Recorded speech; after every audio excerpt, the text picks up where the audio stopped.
Everybody, thanks for joining me today. Today we're talking about chords. I'm going to show you a couple of really beautiful voicings, stretch voicings, kind of challenge you a little bit. And I'm also going to show you this book that was really big influence on me. Sure you've seen it before. If not, you're going to want to. Stay tuned.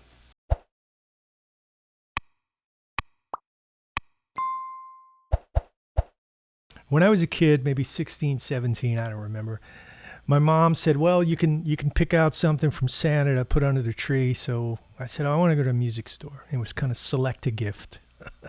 So I went to the music store with my mom and I got a wah pedal, Crybaby wah pedal, which I still use to this day. I made a video about wahs and my favorite wahs, and that still is my favorite wah. I'll put a link here. And I got these two books, Chord Chemistry and Tommy Tedesco for Guitar Players Only.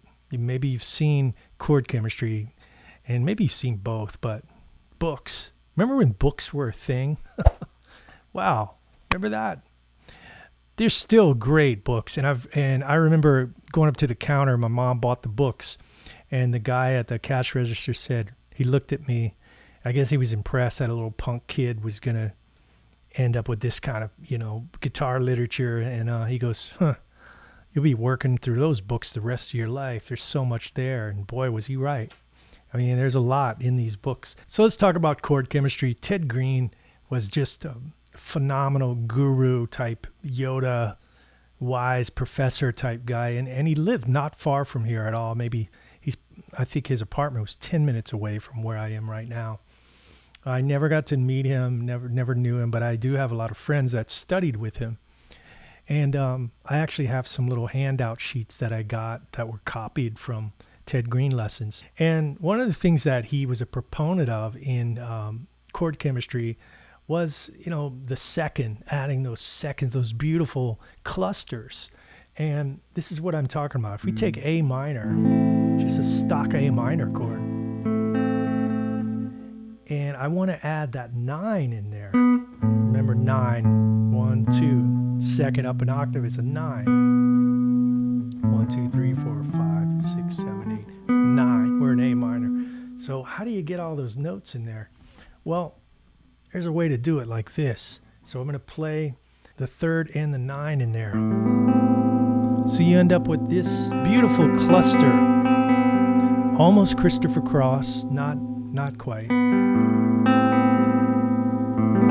But that's a really nice voicing for an A minor. You can slide that.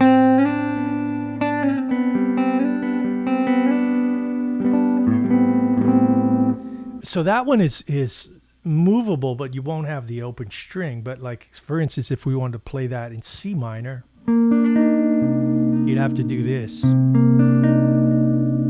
Beautiful voicing. All right, here's another one in the same position. And we can do a similar thing with an A major. So if we just take an A major, if I want to play an A major 7, the garden variety one would be this. Okay, that's fine, but listen to the difference. Really nice. That's an A major 7. I put the 7 here. So root, 7, that's the root again. And the 3rd, no 5th. Now you could, if you're ever so adventurous, you could put the 7 on top again here with my middle finger. You get that.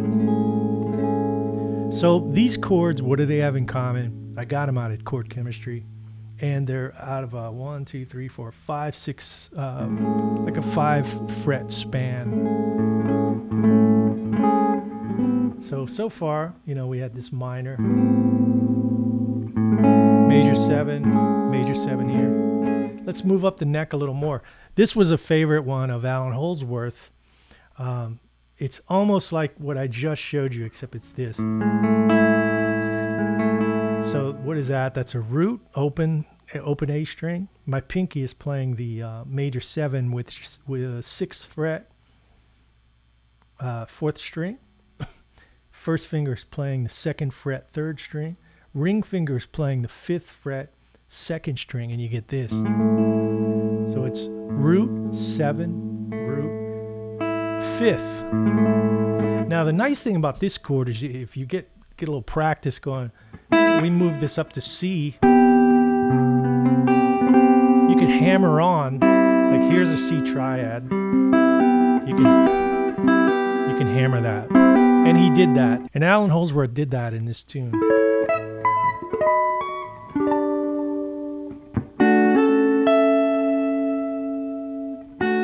There's that move. So those are beautiful voicings. They're a little challenging, but they're not impossible. Let's see. Here's another one out of Chord Chemistry and Howard Roberts, which I just did a lesson on. That's an A minor 6/9. So just visualize it like this. Here's our A minor bar chord. All we're going to do is move the ring finger and the pinky up a whole step, and you get this. That's got some juice on it. So if you wanted to play that in E, okay. One more.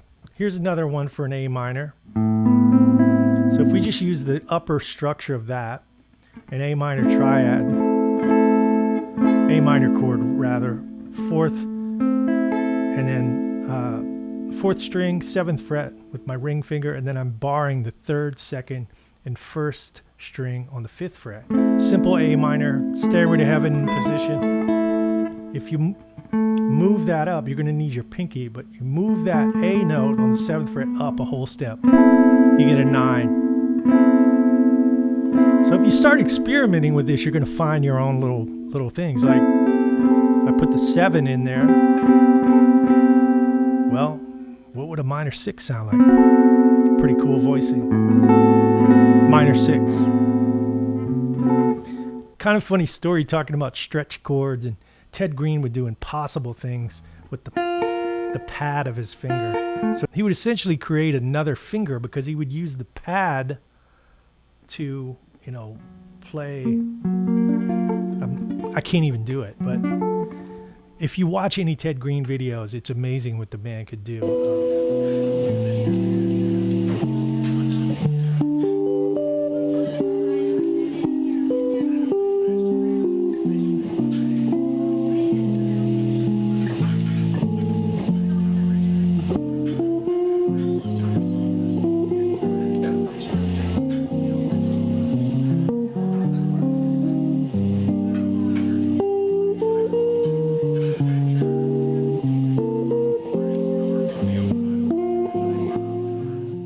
Unbelievable what he did with chords, his mastery of chords.